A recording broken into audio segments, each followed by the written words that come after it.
रत्नागिरी जवळच्या खेडशीमध्ये डफळ चोळवाडीमध्ये एका बिबट्याची दहशत कायम आहे।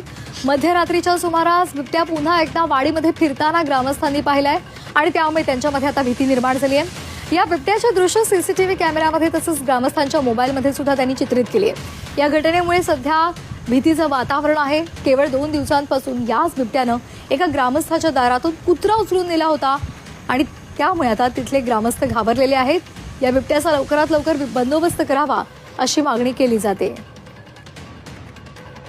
तर आपण हे दृश्य पाहतोय, वन विभागानं या समस्येकडे पूर्णपणे डोळेझाक केलेले आहेत असा आरोप सुद्धा ग्रामस्थांनी केलाय।